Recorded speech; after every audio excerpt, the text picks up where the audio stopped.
Miguel, voy a entrar con una pregunta muy cruda y muy dura y de pronto los televidentes podrán verlo así. Eh, ¿Por qué no nos recuerda rápidamente cómo murió su madre, Miguel Uribe? Mi mamá era periodista y estaba convencida que a través del periodismo podía convencer a cualquier guerrillero de dejar las armas. Es más, tuvo la oportunidad de hablar, de entrevistar 3 veces a Carlos Pizarro, el comandante del M-19, y ahí se construyó una confianza que llevó a que después se diera todo el proceso de paz que hoy conocemos y que tiene a Petro en la presidencia. Mi mamá estaba convencida que a cualquier guerrillero que entrevistara podía hacer lo mismo.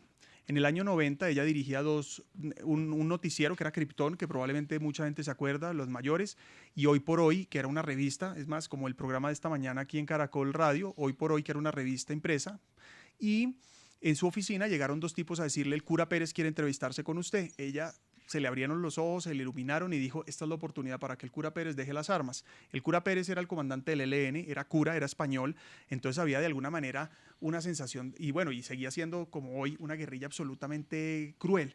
Entonces dijo: esta es la oportunidad para convencerlo. Acepta. Para hacer corta la historia, mi mamá tenía que ir un miércoles, volver un lunes. Mi mamá se va un miércoles y nunca vuelve. Los primeros 2 meses de secuestro no había claridad dónde estaba, nadie la encontraba, la buscaron por todas partes. Mi papá incluso, esta es una historia que creo que no se conoce mucho, pero con un salvoconducto del gobierno incluso tuvo la oportunidad de reunirse con la guerrilla en su momento, las FARC, a decirle: díganle al cura Pérez que la devuelva o que nos diga qué pasó. Y después se enteraron que el cura Pérez no la tenía y era Pablo Escobar, que después dice: para devolver a Diana tienen que acabar la extradición. Mi abuelo, cuando había sido presidente en el año 79, firmó el primer tratado de extradición, entonces lo estaban castigando por un lado, pero por el otro presionando al gobierno. Y en ese momento mi mamá dura 6 años secuestrada, y esos 6 meses dura secuestrada, y a finales de enero del 91, me faltaban 3 días para cumplir 5 años, a mi mamá la matan en un intento de un rescate el 25 de enero de 1991. Y le hago esta pregunta que puede sonar muy cruda para arrancar un programa, porque hoy hablaremos de paz total, hoy hablaremos de la JEP y de muchas cosas que precisamente una persona que desde su familia ha sido víctima de la violencia. Aquí hay violencias en general, de izquierda, de derecha, de narcotráfico, de todo, pues vamos a hablar de esos temas.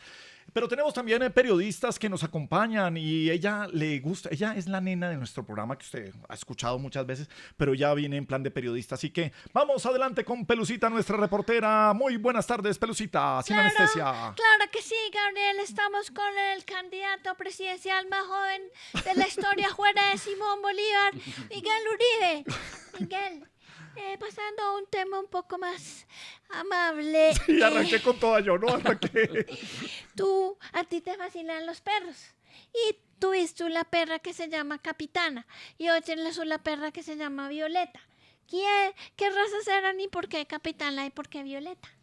Sí, pues, nena, la verdad es que desde muy pequeño me enamoré de tener mascota, de los perros. Cuando mi mamá la matan, de alguna manera yo tenía una vida de alguna manera solitaria porque mi papá trabajaba todo el tiempo. Mi papá le tocó ser papá y mamá, como a muchos o a muchas mamás que les toca ser mamá y papá. Y terminó volviéndose digamos, la mascota, el perro. Yo vivía incluso en una casa vía La Calera, entonces los perros terminan siendo mis mejores amigos. Una casa campestre, casi. Más o menos, pero no, pero era una casa donde entonces los perros se volvieron mis mejores amigos. Después llegué a la ciudad, tuve otra perra que fue Capitana, que a propósito se metieron los ladrones. En esa época estaba la misma inseguridad de hoy de Petro y se me metieron los ladrones a la casa con el y sablazo, sí. me envenenaron a la perrita. Bueno, nada, he tenido algunos perros, aunque a mi papá no le gustan mucho. Y ahora, hace 5 años, mi esposa adoptó una perrita que se llama Violeta, que es criollita. La adoptó en el Instituto de Bienestar y Protección Animal, a propósito que creamos nosotros cuando yo estaba en la Secretaría de Gobierno, que es uno de los proyectos más lindos en los que he participado. Y hoy está Violeta en nuestra casa, que es la 7ª integrante de la familia. Bueno, es una familia pequeña. Gabriel, a Miguel Uribe ese es un berraco para jugar ajedrez. ¿Ah, sí? Sí. ¿Hace cuánto fue la última jugadita de ajedrez, la partida que te echaste? Hace rato no juego ajedrez, pero... Así que yo profesional, Dios. No, imagínate, te cuento que para mí mi primera gran pasión fue el ajedrez. Desde los 14 años empecé a competir en ajedrez, competí en varios torneos, empecé a ganarme los intercolegiados. Llegó una época en la que yo estudiaba 7 horas ajedrez diarias. Mi esposa dice que yo soy intenso, ¿no? Entonces ahí está. No, 7 horas de ajedrez diarias, y no. estudiaba 7 horas de ajedrez diarias y mi sueño era ser campeón mundial de ajedrez. Y bueno, empecé a competir, incluso fui a Las Vegas, estuve en Miami, estuve en Nueva York, estuve en Colombia, estuve en Bogotá, Medellín, Cali. Y en todos esos entendí que no iba a ser campeón mundial de ajedrez. Entonces dije, bueno, voy a transformar mi pasión de jugar, de competencia, por la enseñanza. Y fue ahí donde me dediqué a enseñar ajedrez como herramienta pedagógica. Creé una fundación con un amigo que se llamaba Crece Colombia y nos dedicamos a enseñarle ajedrez como herramienta pedagógica a los niños huérfanos de la guerra y en diferentes sectores. Bueno. Vean, Gabriel, yo te escribí unos versitos para saludarte, ¿listo? Dale. Al 1, a las 4 y a las 8. El doctor Miguel Uribe impacta con su presencia, pues tiene cara de joven, pero le sobra experiencia. Buscará ser presidente y sería mi favorito. Ya es justo un presidente que sea jovencito. Ojalá le vaya bien, pues parece que a este hombre le miran el apellido, pero tiene muy buen nombre. Ay, qué bonito. Uy, qué bien, nena. Muy bien. Don Giovanni Celis Red, más noticias con nosotros en este Sin Anestesia. Doctor Miguel Uribe, ¿usted sí consultó esta decisión de lanzarse ya a la presidencia de la República con su partido? Porque María Fernanda Cabal, Paloma Valencia, por ahí dicen que están como bravas, que usted no les dijo nada, que se les adelantó.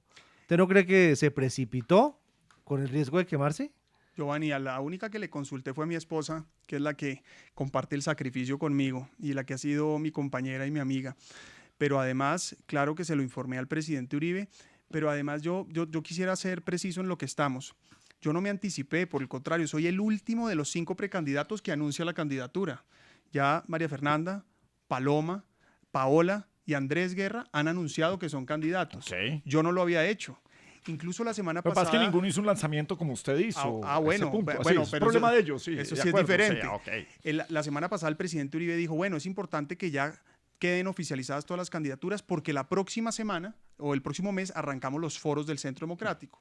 Y yo pensaba que este ya era un momento oportuno. Ya lo habían hecho los demás candidatos y por el otro lado pues venían los foros. Y yo no sabía, pues me cuenta usted que están molestas. Si es así, yo lo único que hago es respetarlas y admirarlas porque son unas mujeres fantásticas, pero no sabía que estaban molestas. Pero lo que queda claro es que no me anticipé, fui el último de los 5 y bueno, comencé, espero, con pie derecho. Lester Toledo, él fue asesor de Bukele y de María Corina Machado. ¿Él trabaja con usted? Sí, efectivamente. Lester... Pero Lester- le pregunto una cosita, si usted lo trae, ¿cuál es su propuesta entonces? Porque lo que estamos viendo es que su propuesta es una copia de lo que fue Uribe hace 20 años. ¿Qué es lo nuevo? Hay mucha cosa diferente, pero son 2 preguntas. Voy a responderle la primera y la segunda. Ok. La primera es efectivamente, Lester es un venezolano que tuvo que salir de Venezuela como muchos otros que los persiguió una dictadura.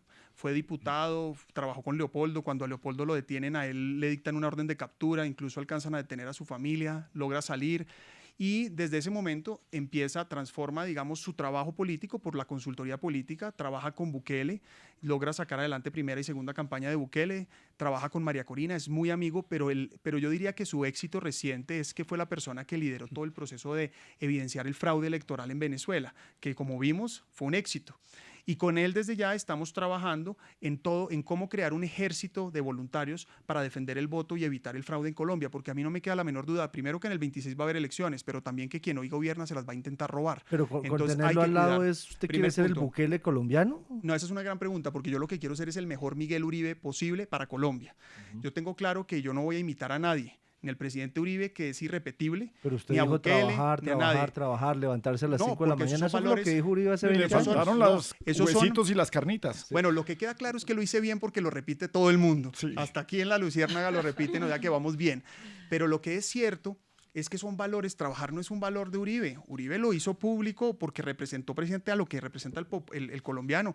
Pero es que hoy, ahora que decía la nena, no, qué bueno un presidente jovencito, debió agregar jovencito y trabajador, porque es que cuando uno tiene un presidente vago, incumplido, ausente, qué bueno tener un presidente que trabaje. Es que, ojo, hay trabajos que permiten el trabajo medio tiempo, pero el presidente no permite trabajar medio tiempo. Hay que trabajar 24 horas, 7 días a la semana. Ese es el primer punto. Lo segundo es que yo no trato, vuelvo y repito, de imitar a nadie. Y yo lo que quise expresar en mi lanzamiento es mi propósito de vida. Ahora que me preguntaba Gabriel lo de mi mamá, yo sí les quiero contar. Ayer estuve en Copacabana. Estuve con mi hermana en tal vez uno de los momentos más sentidos de mi vida.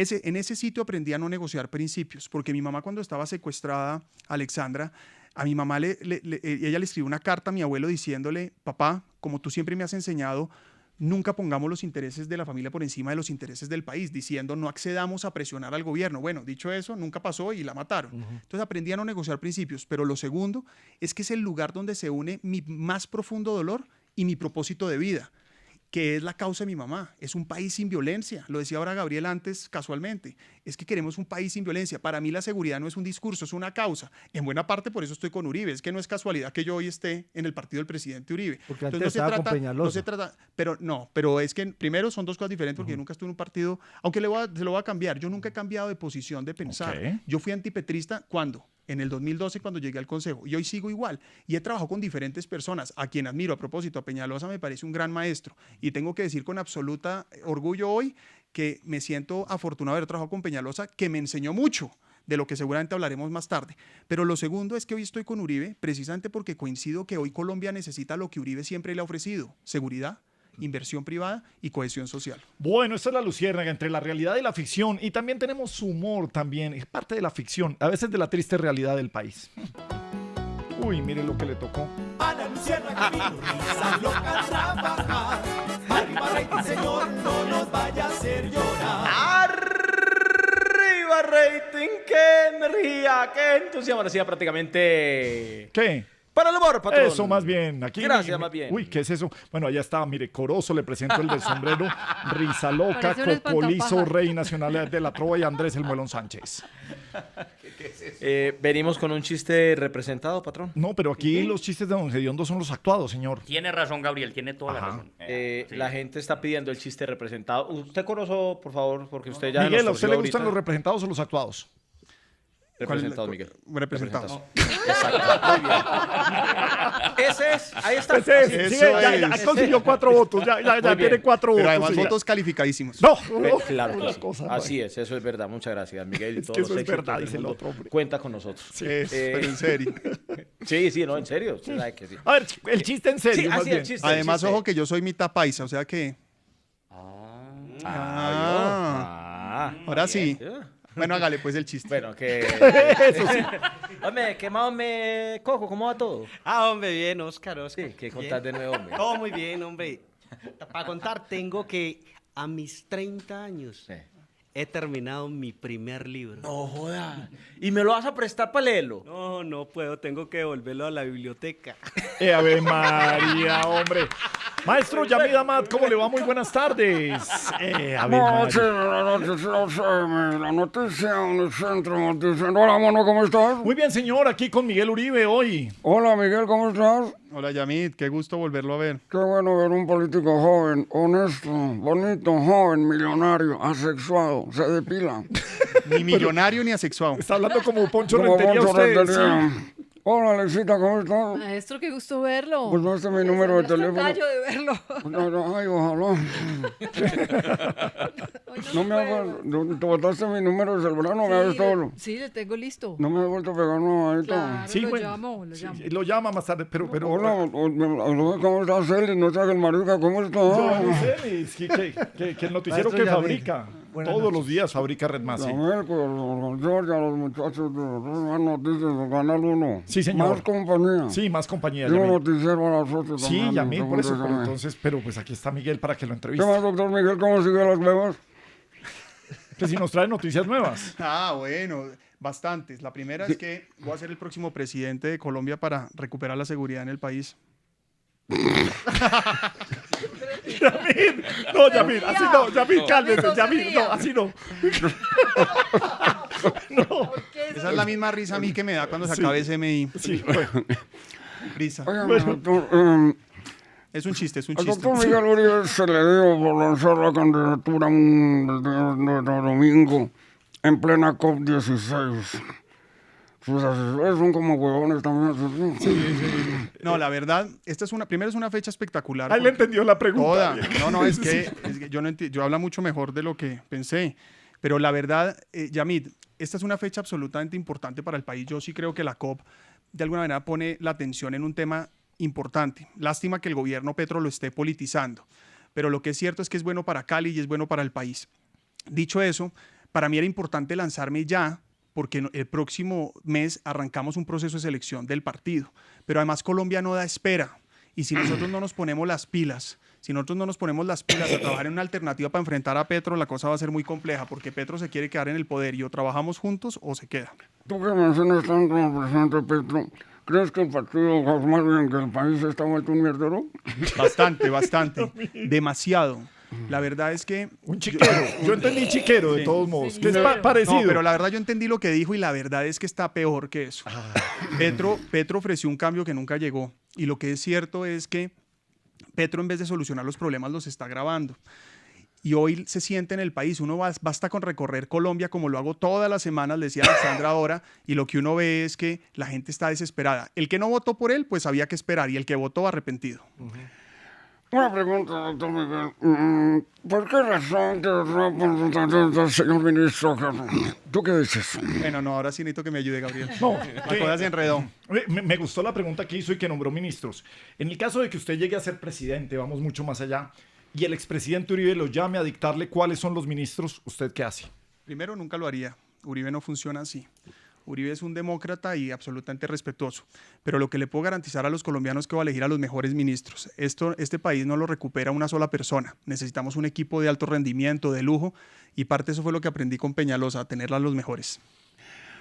Doctor Uribe, la gente pregunta que es al señor ministro. ¿Tú qué dices? Bueno, solo fue echarle piropos por la hablada y me fregó. Bueno, que ¿cómo cree que van a escoger el candidato del Centro Democrático a la presidencia de la República? ¿Consultas, encuestas? ¿Cuál debe ser la opción? Gabriel, no, la verdad es que eso todavía es incierto. Estamos en un proceso donde la semana pasada ya nos sentamos con los precandidatos a empezar a elaborar, cosa que celebro porque lo que necesitamos tener en el partido es buena comunicación, disciplina y respeto. Buena comunicación para poder avanzar sobre los mecanismos, disciplina para que nos acojamos a lo que escojamos y cumplamos en lo que escojamos, y respeto para tratarnos bien, porque finalmente los contradictores están afuera, los que están haciendo daño están afuera, nosotros tenemos que ser un equipo, pero lo que es evidente es que yo creo que lo más importante es la fecha. Para mí el candidato del Centro Democrático debe escogerse en mayo del 2025 y producto de eso escoger el mejor mecanismo para hacerlo. Ok, bueno, ya. Oiga, una pregunta breve para una respuesta breve. Si el día 7 de agosto del año 2026, dicen Miguel Uribe se posesiona hoy a las 4 de la tarde como presidente de Colombia, antes de la posesión, ¿tú me puedes pegar una mamadita? Entendí parte de la pregunta, pero para respondérsela, cualquiera que haya sido la pregunta no se puede reír con la respuesta. ¿Cuál es la pregunta? Que si le pega una llamadita, es que es muy sencilla, pero ¿qué cree? ¿Usted qué cree? ¿Qué se estaba imaginando? Pues, ¿ustedes entendieron? La llamadita me asustó. Giovanni se asustó. Me asustó. Yo dije, ay, Dios. Bueno, la primera entrevista la hacemos juntos. Bueno, que le vaya muy bien, señor. Estamos sin anestesia. Don Melquisedec Torres, ¿cómo estamos? Gabriel, gracias. Buenas tardes, senador Miguel Uribe. Un gusto verlo. Su precampaña, su precandidatura comenzó con un video hablando de trabajar, trabajar y trabajar, la frase del expresidente Álvaro Uribe. Y entonces, ¿dónde queda el derecho al descanso, el derecho al ocio, el derecho al tiempo con la familia? Además, en un país que sí, trabaja mucho, madrugamos demasiado, mandamos a los niños al colegio a las 6 de la mañana, etcétera, pero es un país poco productivo. ¿Cómo compaginar eso con una frase que para mucha gente hoy le resulta chocante, le resulta agresiva, porque la vida no es solo trabajar? No, yo diría que para la inmensa mayoría de las personas les resulta lo obvio, es que la vida se construye trabajando, la base del éxito es el trabajo y el esfuerzo. Y yo dije trabajar, trabajar, trabajar, no explotar, explotar y explotar, o no ser mediocre, mediocre, mediocre, no. Trabajar implica, primero, por supuesto, buscar que sea productivo. Trabajar implica que... Es más, antes de eso, Melquisedec, si me lo permite, yo creo que hay que reivindicar el valor del trabajo en Colombia, porque es que en Colombia, a pesar de la adversidad, la gente sale adelante trabajando en cualquier situación. Pero implica, por supuesto, buscar que sea productivo. Trabajar implica que... Es más, antes de eso, Melquisedec, si me lo permite, yo creo que hay que reivindicar el valor del trabajo en Colombia, porque es que en Colombia, a pesar de la adversidad, la gente sale adelante trabajando en cualquier situación, en la más difícil, en la más violenta, en la más compleja, formal o informal, salen adelante trabajando. Una persona que se queda sin una oportunidad laboral va y busca cómo sacar, ganarse el sueldo o ganarse una plata para alimentar a sus hijos. Entonces, eso era lo que estaba reivindicando, insisto, como contraste de un presidente que no trabaja, que es un vago, que no madruga. Calma, sí, entonces, ese era el punto central. Ahora, usted tiene toda la razón. Primero, la vida no solo es trabajar, pero cómo es de rico descansar cuando uno se gana el descanso. Sí. Lo segundo, no se trata de explotar a nadie, por supuesto que no, pero cada uno trabaja en medida de su necesidad. Y lo último es que, claro, tiene razón, hay que aumentar la productividad. Parte de la apuesta de un buen gobierno es estimular que haya mayor productividad para que haya mayor mérito, pues mayor éxito. Estamos a poco más de año y medio para la primera vuelta presidencial y usted ya está hablando de fraude, de robarse las elecciones. ¿Qué evidencias, qué pruebas tiene para hacer una afirmación tan grave frente a un proceso que hasta ahora, incluso a pesar de lo mismo que ha dicho el presidente de la República, Gustavo Petro, que ha hablado en similares términos a pesar de que él fue electo, pero él habla de lo mismo, de robarse las elecciones, de fraude? ¿Qué evidencia o qué prueba tiene usted para hacer una afirmación tan grave cuando apenas está empezando este proceso? Melquisedec, Petro está hablando de golpe de Estado, más. Y eso no, y él ha hablado de robarse las elecciones. Bueno, él habla de todo, también, pues, él habla de todo. Él habla de todo y siempre. Pero Petro, digamos, primero, yo no confío en Petro y lo conozco bien, porque además lo viví como concejal cuando él era alcalde. Fui presidente del consejo, me tocó soportarlo 4 años en Bogotá.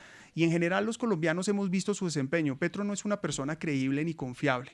Incluso hay personas con las que yo no estoy de acuerdo, pero les creo. Sé que hacen lo que dicen, sé que cumplen, sé que buscan por lo menos. Sí, pero Petro estamos hablando de robarse elecciones. Gracias, Melquisedec.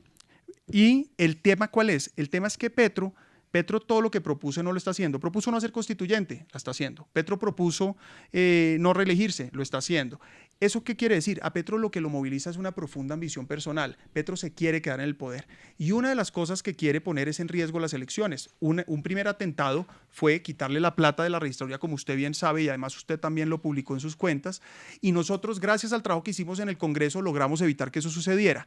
Y además hay suspicacias del último proceso electoral que él ni siquiera estaba en el gobierno. Entonces, pues yo lo que sí creo es que Petro va a hacer lo que sea necesario y sus aliados de quedarse en el poder. Ya hemos visto que no van a soltar la teta del Estado. Y lo que es cierto es que ya aprendimos de Venezuela que no basta conseguir los votos, hay que cuidarlos. Yo lo que estoy poniendo sobre la mesa es que no se nos haga demasiado tarde y empecemos desde ya a cuidar los votos. Bueno.